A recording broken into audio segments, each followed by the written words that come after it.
Welcome to Salesology, conversations with sales leaders, the art of faster, easier, more profitable sales.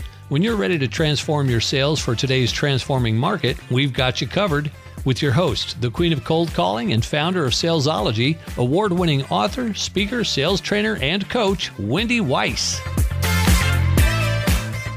Hi, welcome to Salesology, conversations with sales leaders, the art of faster, easier, more profitable sales. And I'm your host, Wendy Weiss. I am the founder of Salesology and creator of the Salesology prospecting model. And I'm also known as the queen of cold calling. And today, our very special guest is Luis Báez. He is a sales enablement strategist and a sales consultant, and he's dedicated to serving online business owners, consultants, coaches, B2B startups, and SaaS companies. He has over 14 years of experience in sales and marketing, and he brings a breadth of knowledge and experience that spans across digital advertising, software as a service, and sustainability, with a revenue impact of over $600 million to date. So that's pretty darn impressive. And today, Luis is Global Director of Revenue Enablement at Deputy. He's also a published author through the internationally recognized Madecraft organization. Recently, he was named an official LinkedIn instructor, and he averages 1,200 learners a day. He's been featured on other popular podcasts, such as the Online Business Show with Tyler McCall and the Heather Sager Show. And he is with us here today on Salesology, Conversations with Sales Leaders. So welcome, Luis. Thank you, Wendy. I really appreciate you, my friend. I had to catch my breath during that introduction. Yeah, so let's begin at the beginning, where I always like to begin. Tell me the Luis Báez story. Tell our listeners, how did you become a sales enablement strategist and a sales consultant? Yeah, it was entirely by accident. I am someone who is first generation, first in their family to ever go to college, ever pursue a career in corporate. I stumbled into sales after failed attempts at other things, and I built an amazing career that got me recruited at some of the most influential companies like LinkedIn and Google and Uber and Tesla. I've had a wild ride going from being an individual contributor to leading sales teams across North America, blowing my expectations about what my career could and should be like. And I reached a point where I had a conversation with a friend that said, Olympians at one point or another, they stop competing. And instead they devote themselves to training the next Olympian. And so I took that as a cue to think about how I could step away from being an individual contributor or being a sales manager and thinking about making a higher impact. And that took me down the path of sales and revenue enablement. So I got into training and coaching.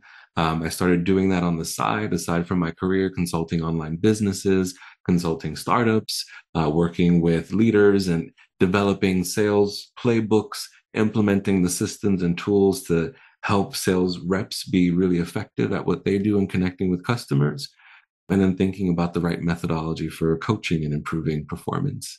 And I love what I do. Well, that's really wonderful, because there are a lot of people that don't love what they do. So you and I are both fortunate in that we love what we do. But I have to ask you, because I was poking around your website earlier today, and I read that you're an introvert. I am. And actually, so am I. So lots of times people think that you cannot be in sales if you are an introvert. Mm-hmm. Clearly, that's not true. But tell us that side of your story. Yeah, I am someone that enjoys connecting with people and, at a really high level, being strategic, hanging out at 30,000 feet and imagining what's possible. I am someone that, like most buyers, am turned off by people who are pushy or sleazy or don't listen attentively, right? And I've learned that my superpower and my strength is actually not being that person who wants the spotlight in the boardroom, but instead will spotlight the customer. And rather than feature dumping, I kind of lean in and go, that sounds time consuming. Like, what do you want this to look like? What do you need this to be like? And so I think that that approach is actually the reason I've had success in sales. People don't expect the way that I show up, and they have, the way that my approach, being able to like lean in and have a conversation versus, dumping a sale on someone. I'm able to win trust. And so I've had success with Fortune 500 C-level executives sitting at the table, talking through multi-million dollar multinational strategies. And I didn't have to be anyone but myself in the process, thankfully. What is your definition of the word introvert, though? Mm-hmm. Someone who is not, who is drained by being in the spotlight or from, being around too many people, right? I'm someone that needs to recharge between engagements. I like to be thoughtful in my approach. And I like my connections to be deep, nothing shallow. Okay. And I also read on your website that when you started doing your own thing, when you started your own business, that you said you had trouble putting yourself out there Yeah. as an entrepreneur. And Yes. I thought that was very interesting given your background, Yeah. that you had been successful. You'd been in sales for a long time. You've been successful in sales, uh, worked at all these really well known companies. So, can you share a little bit about that? Because I think that's something that probably some of our listeners today feel the same way. So, what was Absolutely. that about, and how'd you get past it? It took time. It took a lot of effort and mistakes and consulting with business coaches and life coaches in between. But ultimately, it came down to um, there was the resume I saw on writing and on paper or on my LinkedIn profile. And then there was the narrative internally about my capacity to do this without the umbrella of a Fortune 500 logo being the reason I'm getting on a call with someone, but instead saying, I have this experience and now I'm calling on my own behalf, right? And I am capable and I can grow and I will, meet the demands of this, venture that I'm entering into, right? And I had to really trust that process and grow into my own skin and advocating for myself on behalf of my own services and my own capacity, the way that I did for someone else for so many years. So there was a mindset shift that I had to go through, and grappling with everything from imposter syndrome to insecurities and things in between. But I discovered by finding community online with other online business owners that I wasn't the only one grappling with this. There were other people who had amazing careers that were looking to leverage their credentials and experiences to help other businesses and business owners. And they were also grappling with the sort of thoughts and emotions I was going through. And I think that I really came into my own skin as a consultant and a business owner after going through my first successes with customers, after driving the results, seeing the numbers, seeing the revenue impact, and going, yeah, I can do this. I got this. I got this. Come on, next, next, next. And so there was a turning point. And so I want to share with anyone that might be, early in their experience to just trust the process and ask for help when you need it. It sounds to me like you did not have any of when you were selling for other companies, Mhm. that you did not have some of that baggage that unfortunately a lot of salespeople carry and Mhm. business owners carry. This idea that selling is like a sleazy thing to be doing, Mhm. and for example, so many companies don't call their salespeople, they call them something else. Yeah. Um, and so it sounds like you didn't, for some reason, you didn't have that when you were working for another organization. And then you started your own organization. And all of a sudden, some of that head trash came to Yeah. the front. Yeah, some context for that. I mean, I've been working in sales for over a decade before starting my own venture. And I will say that, yes, earlier on in my career, I did grapple with that lack of confidence and self-awareness. But I think the turning point for me was when I was working for the British Broadcasting Corporation. I realized there was the same number of steps, the same uh, sales triggers, psychological processes, and everything in play for a 200,000 deal. Same obstacles and concerns at the 2 million mark, same at the 10 million. And so I started growing my confidence and capacity for closing bigger deals and working on more strategic accounts and initiatives, just by trusting that my process was repeatable and my approach worked. Right. And so that confidence came with time. But yes, when starting my own business, yeah, I had to pay my dues to that process, right? That was like starting a brand new career, brand new job. It's just like, stepping into anything. Even with years and years of experience doing what you do, you might move into another organization and you still have to allow yourself that grace of learning how to do things at that organization and how to step into those shoes. And you know what I love about what you are saying? Because I didn't hear you say, well, I had to think about it for months on end. What I heard you say is you took action. Yeah. You tried things out. Yeah. If they didn't work, you tried something else. Yeah. You talked to other people, to coaches, to other consultants. You got support. You got the help you need. And most importantly, what I heard you say, do correct me if I got this completely wrong, but I heard you say that you kept taking consistent action, that you kept taking steps forward. Yeah. Yeah. And if I can keep it all the way real with you, Wendy, I mean, let's talk about the context for the way that I showed up in my career. On a personal level, I stepped into sales really out of necessity, drowning in student loans and having to provide for family and looking for a path where I was in greater control about my income, right? The effort that I made and then the outcome of that effort. And sales was a path for that. But even when I stepped into this path and into this career, I was still up against people who did not accept who I was as an urban Latino, as an out gay man, whether it was the customer or my leadership.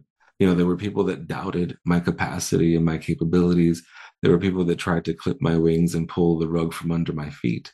And so that just added fuel, to the flame that I had already started. So not only was I determined to succeed for my own well-being and for my capacity to provide for my family, but I had to shut down the haters and I had to shut everyone down who was naysaying.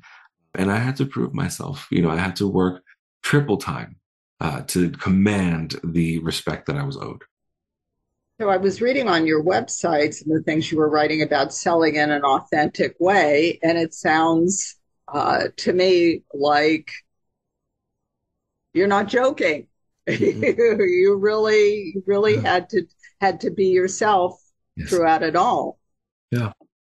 Yeah, it's really real. And, I want to speak to anyone that's experiencing that in their career as they're building their business and networking and trying to expand. You're going to be up against things that you didn't even see coming. And the way through it is not around it, right? Not to circumvent it, not to go over or under, but literally to go through it. And to think about all the support systems that you need, connecting with other business leaders, other entrepreneurs, connecting with other colleagues who might have similar experiences. Think about networking groups that are determined and committed to amplifying the kind of contributions and impacts that you make, right? It is possible to succeed. I want to give people the grace of growing as they go, but don't lose sight of what is possible when you show up. Yes, because I think sometimes sales is talked about like you have to fit yourself into something, yeah, or you have to proceed in a certain way, yeah, that may or may not fit. Yeah. And that's not necessarily true. So I think this is quite an important conversation we're having. Yeah. We are going to pause now for a word from our sponsor. When we come back, Luis, I want to hold your feet to the fire. I want to talk a little bit about storytelling. And also I want to talk a little bit about something that is near and dear to my heart, and that's scripting.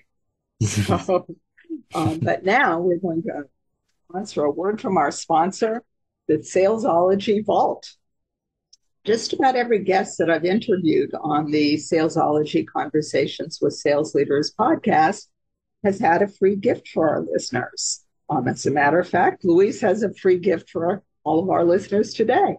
So what we've done is we have taken all of those gifts and we put them all in one place just for you. And we call it the Salesology Vault. It's packed full of free gifts from sales leaders, sales experts, marketing gurus, revenue generation experts, and we add another gift every single week. Every week we release a podcast and then we add a gift. So you can log in as often as you'd like and download as many gifts as you'd like. It's all free. So go to bit.ly/gift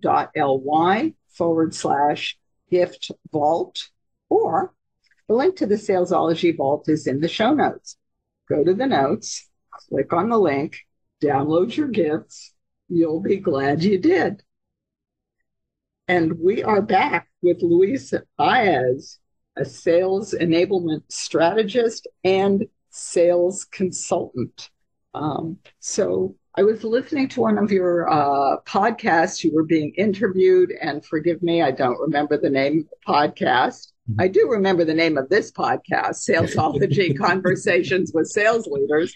But you were talking about storytelling and how important it is to tell stories and tell them well. So let's talk about that a little bit. Where does your story is different from everyone's story in the entire world? Yes. How do you use that? Because I think that's something like sometimes business owners don't get, that they have a unique story to tell. Absolutely. I think, let's break it down on a psychological level. Let's talk about like why this works in the first place.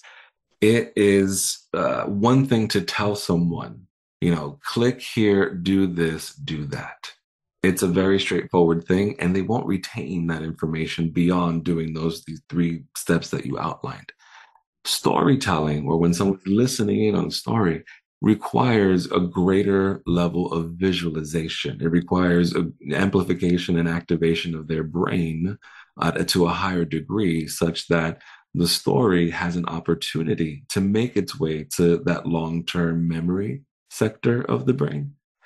Therefore, you will stand out from people who show up and throw up by taking the time to help them visualize. And where this works in sales in particular is when you're connecting with the customer, is helping them to visualize their success. When you're positioning yourself as a consultant or as a business owner or as the lead on a project, really demonstrating your capacity, not by saying, oh, I've done this 20 million times, but slowing down for a moment and saying, you know what, you remind me of someone that I worked with just a month ago. And I mean, your energy and everything, the anxiety and everything that you're going through right now, like it's so spot on. They came to me at this same intersection. They couldn't make, this arm talk to the other arm, and they couldn't move forward. And so what we did was we jumped on a call just like this one.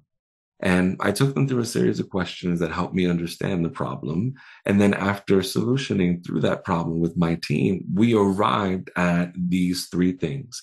It took us about 2 weeks to get these 3 things done, which, is typically takes us longer. We were able to accelerate the process because we were clear about the path. By the end of it, this customer was sleeping easy, saving time, saving money, spending time, with their customers in this and that capacity. It's a very different business today. So I've got to ask, is this something you want to see for your own business? Right? And we're not talking features. We're not dumping pricing, nothing. What I'm guiding you through is a visualization of all the things that you want to know. How will you help me? When will the solution come? What does the relief look and feel like? Right? And you will trust that I can get you there, because I helped you visualize the path that you otherwise couldn't see. And even if you go on to talk to 5 other vendors, you will remember the story that I shared with you. And you might poke around just a little bit more and give me more consideration. I love that. And I'm also a big fan of storytelling because it acts as a third-party endorsement. Mm-hmm. when even though you're the one that's telling the story, it's a story about someone with a similar challenge Mhm. that got an outcome that they wanted, and it acts as a third party endorsement, like almost like a testimonial would, except you get to tell the story. Yeah, absolutely. I think more than anything, it positions you as an authority, right? If you can help me understand how to get this done, and if you can do it to a degree where you anticipate the questions that I might ask or the anxieties I might have, like if you can answer something before I can ask it, then I know that you know what you're doing. I know that you definitely walked down this path, right? And that is the kind of credibility that you bring to the table through storytelling. And the step before that is really knowing your market. Yeah, absolutely. Right. You have to understand your customer and what it is that they go through, right? And what's in it for them. Not just, oh, they want to save time, they want to save money, they need to meet a deadline. But if I can get this done, I'm the hero for my team. Or if I can get this done, I get a promotion. Or if I see success in this, then I'll get an investor that I'm looking for, right? There's always an emotional tie to what it is that the person is looking to accomplish. And if you've done your due diligence in connecting with that customer before dumping prices and features on them or, trying to show and tell and be smarter than them, right? If you just listen, you will arrive at that core drive for finding that solution. One of the things that we often have our clients do in our coaching programs is to go and interview existing clients. Mhm. And one of the questions uh, we always recommend that they ask is, they ask a series of questions and they say, well, how do you feel about that? And that's the most important question. And getting that answer is the most important answer. What's so interesting to me is so many people have a really hard time asking that question, and they will ask all the other questions. Yeah. What do you do? How long does it take? Where do you do it? How do you do it? But they will not ask, how do you feel about that? Yeah. And it's important, right? I think the hesitation, of course, is you've got to be vulnerable or you're asking the customer to be vulnerable with you, right? But you've got to know what's in it for them. And that will certainly influence your strategy and your approach, meaning, the next time that you're conducting a discovery call with someone, you'll know to ask, hey, when I talk to people, they say that this process or this experience typically makes them feel defeated. Is that how you're feeling right now? Right? That builds empathy, trust, smooths out the process, right? And again, you're showing up with greater confidence. So this person gets me. They've been in my shoes, or they know what's going on. Yes. And so this leads me to my next question, because I one of the things that I hear a lot, we always work with our clients on scripting. Mhm. And lots of times, uh, clients will say to me, oh, I can't use a script. I can't be myself. Scripts don't work. And I know, and we'll get to this in just a moment, but I know you have a gift for our listeners that does include some scripts. So, uh, give me your take on scripting. Like, why script? Yeah, I think there are a couple of layers to this. First of all, when you're making your approach, when you're preparing for a meeting, a conversation, whatever it might be, you want to be thoughtful. You want to make sure that you are clear about the point you're trying to drive home, that you're doing it as succinctly and as persuasively as you can. And you don't want to leave anything to chance or distraction or just, doing things on the fly, right? You want to be buttoned up when the stakes are high, especially as a business owner when you're building a business and a reputation. I think that there's that concern about authenticity, right? I want to be myself, and I don't sound like this when I speak, or I don't write this way, or whatever that might be. Great. I think a script is a good starting point for folks. You need to learn from an example. Whether you agree with that example, like it, hate it, or whatever, you need a benchmark to start with. And so by reviewing a script or, just kind of having a moment with the content and the information being presented, You can then digest it and make it your own and present it in your own voice. I like to step away from hard scripts and think about flows, right? So when I think about trainings that I've done in the past for different organizations around their sales process and their sales motions and nailing down their discovery, right? We think about the entire flow of the call, the introduction, setting an agenda, going through the questions, mutual activation planning at the end, etc. Right? I bucket questions, into these different sort of points in the flow. And I'll offer some suggestions for making transitions from the introduction to the, agenda, et cetera, right? And I let you take whichever approach fits best, right? If transition A, transition B speaks to you, run with it, try it out on your next call, right? But I think to a certain degree, you have to prepare for your conversations, especially at the onset of developing your sales motions or introducing a new product or service. You can't leave anything to chance. You're investing a lot in introducing something to market. You want to be buttoned up in your approach. Absolutely. My definition of the word script is if you think before you speak. Yeah. That would be a script. And truthfully, all salespeople use scripts. Yes. They may not be written down, but if you've got an elevator speech, that's a script. So I like what you're saying about just be prepared for the conversation that you're about to have. Yeah. So I know, Luis, you have a gift for our listeners. So please share details of your gift, and we're gonna post the link in the show notes. But what is your gift for all of our listeners? Well, I've just spent some time talking about authenticity and showing up as your whole self in your process and in your business. And there is nothing greater than your voice and showing up and showing face in the process, especially in these days of virtual selling or thinking about connecting with people over email or DMs. Video is not something to be overlooked. And so I have put together an entire flow with some script examples for you to show up using video in your sales process. I use a tool called Video Ask. And so I have a cheat sheet for you that'll help you set that up and get your first sales video out into the wild and start seeing results immediately.